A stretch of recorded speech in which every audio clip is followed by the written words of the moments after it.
Olá, sejam todos bem-vindos ao meu canal, eu sou Jovete Baca e hoje trago-vos a resenha do livro Eterno Marido, escrito por Fyodor Dostoiévski.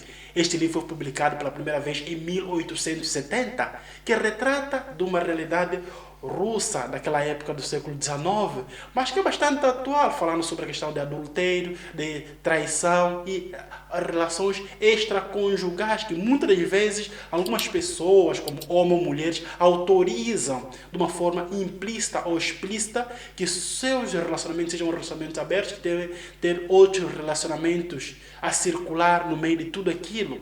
Mas nesse mesmo contexto, há sempre aquela discussão social de que o que é um adultério feminino e o que é um adultério masculino, como nós podemos ver aqui, muitas vezes o adultério feminino é mais alarmante do que o adultério masculino.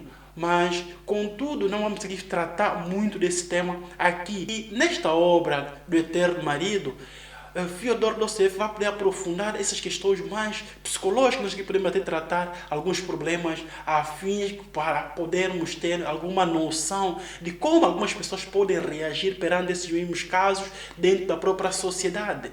Mas, voltando um pouco sobre essa mesma obra, vamos aqui encontrar alguns personagens bastante bons e caricatos que vão poder entrar em diálogo com a própria realidade, fazendo um fluxo de consciência. Não só conseguimos compreender essa mesma mentalidade daquela própria época e como é um marido enfrentar o amante e ter que dar a notícia de tal coisas que possam acontecer dentro do relacionamento. E normalmente quando as pessoas vêm até o meu canal para poder ver uma resenha, primeiro caso, ou são as pessoas que já leram um livro e o segundo caso são as pessoas que querem ler este mesmo livro. Então eu quero dialogar com essas mesmas pessoas.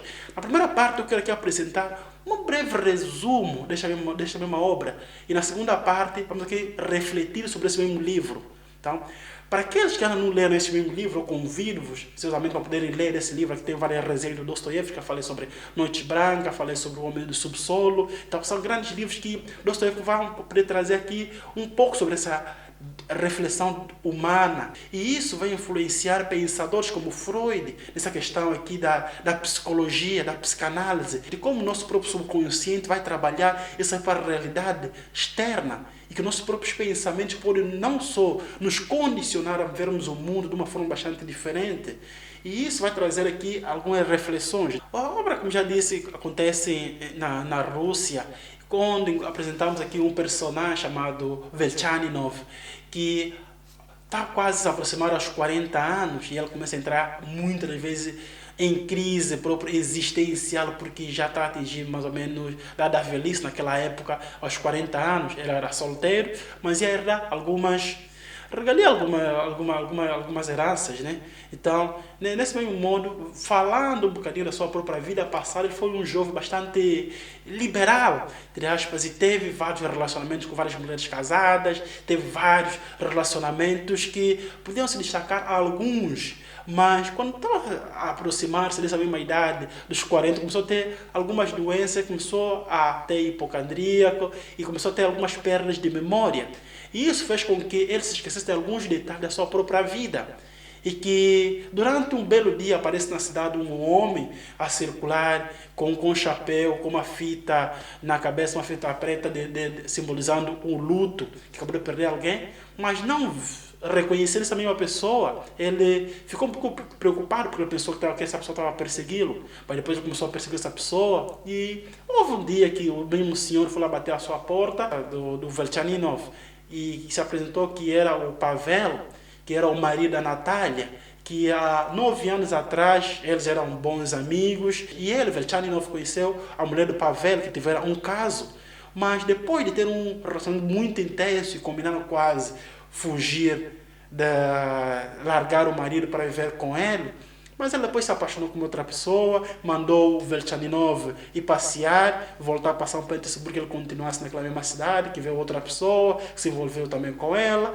E isso tudo aqui vamos tratar aqui dessa mesma temática aqui do problema dentro do próprio relacionamento, porque quando Dostoiévski vai citar essas mesmas palavras de eterno marido. O que significa eterno marido? Eterno marido é um casamento, como se fosse assim, um casamento muito aberto, onde o homem vai ser aquele que vai cumprir seus próprios deveres, por isso sustentar essa mesma mulher, dar todas as suas regalias, mas que ela pode ter alguns casos conjugais fora da própria relação.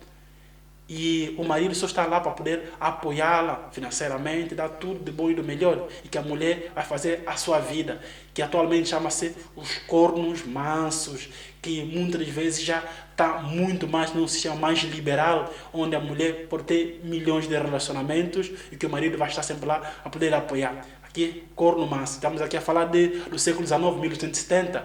Então, o pensamento era um bocadinho diferente, mas já existiam esses mesmos casos de vários cornos.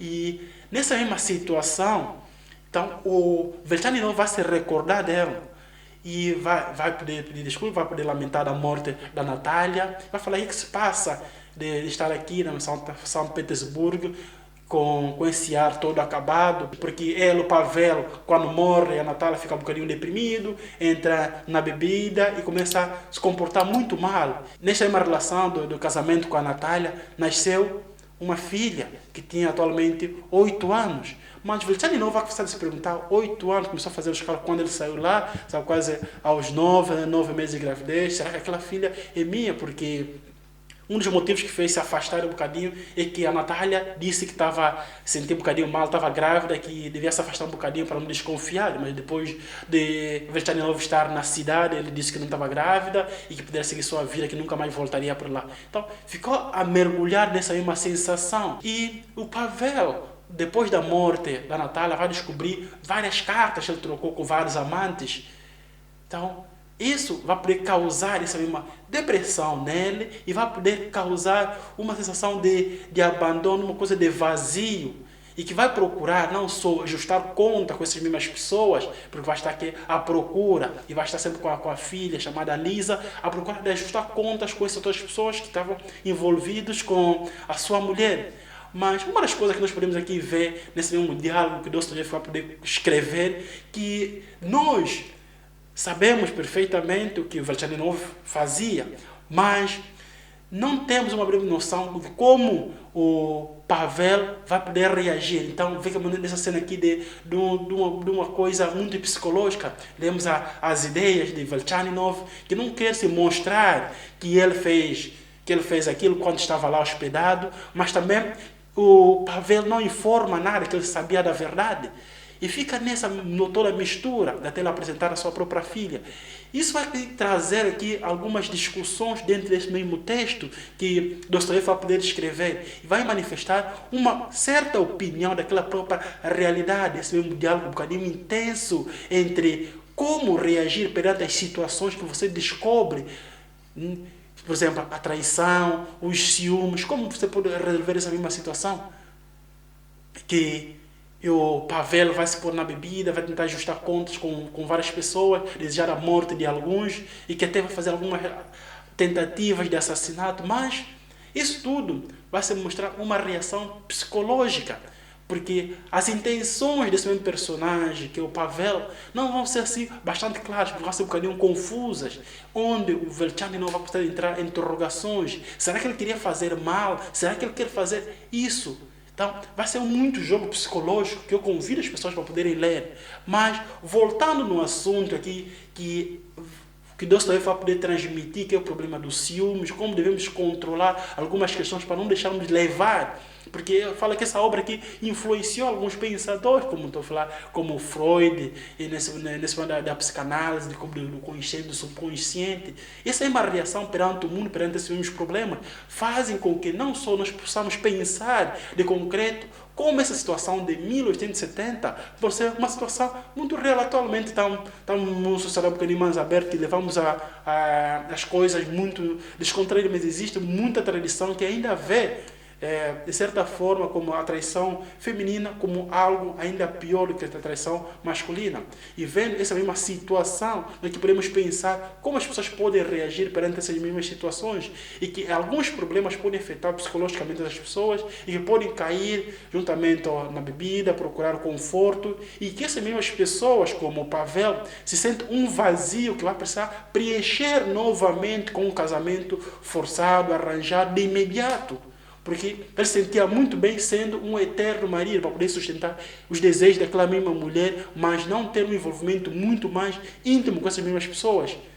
E isso faz com que não só possamos pensar, esse mesmo subconsciente de preencher sempre o vazio quando você não tem alguém por perto, faz com que não só procures encontrar outros meios que vão poder influenciar a fazer coisas que você não deve, como querer enforcar-se no termo de alguma coisa, entrar na bebedeira para poder afogar as mágoas. Isso é tão mal, tão prejudicial para si próprio. Pavel vai entrar tanto em crise que vai chegar a fazer barbaridades.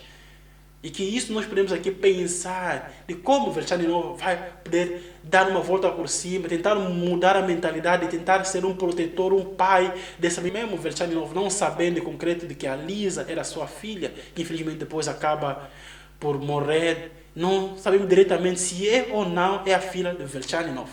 Mas essa mesma mudança que vai acontecer aí, nós podemos aqui pensar em voz alta de como nós podemos tratar certos problemas que Dostoiévski apresenta de uma forma magnífica nesta mesma obra, que ele próprio não gostou muito desse romance de Eterno Marido, que eu até posso falar que no princípio é um bocadinho arrastado, mas depois vai começar a surtir efeito quando começamos a entrar em todas essas intrigas psicológicas, e que é muito importante você ler e compreender, porque eternos maridos, há vários atualmente, ou eternas mulheres, há vários atualmente, mas como era a sociedade do século XIX, século XVII, de como era, e fazendo uma breve comparação da nossa vida atual, como nós devemos reagir, como nosso subconsciente vai se desenvolver perante o abandono, perante a traição, perante esses mais problemas, como nós vamos reagir, o nosso inconsciente, nosso subconsciente, nosso consciente para esses mesmos problemas, como nós podemos fazer com que não só possamos nos encontrar e não cairmos de cabeça para outros problemas que vão resultar e outros problemas mais graves sobre a nossa própria vida. Por isso, eu convido-vos a ler esse mesmo livro do Fyodor Dostoiévski, O Eterno Marido, para poder compreender um bocadinho aquela realidade, mas que possamos ver como esse livro vai poder intrigar muita discussão. E que uma das coisas que ele fala muito nesse livro, quase num filme, A Breve Revelação, que os monstros mais perigosos são os monstros com sentimento. Porque a natureza cria seus próprios monstros para poderem destruir. Porque os monstros não vão estar lá para poder amar a própria natureza, vão estar lá para poder destruir. E que esse amor e ódio que nós podemos encontrar nesse mesmo livro, é interessante nós vermos como a situação do mundo atual funciona. Então, muito obrigado que viram o vídeo até aqui. Por favor, lerem esse livro, compartilhem vossas opiniões. O que vocês... para aqueles que leram, o que vocês acharam deste mesmo livro? Para vocês que ainda não leram, por favor, lerem, depois venham aqui comentar para trocarmos algumas ideias. Então, daqui é Jovete, muito obrigado e até a próxima.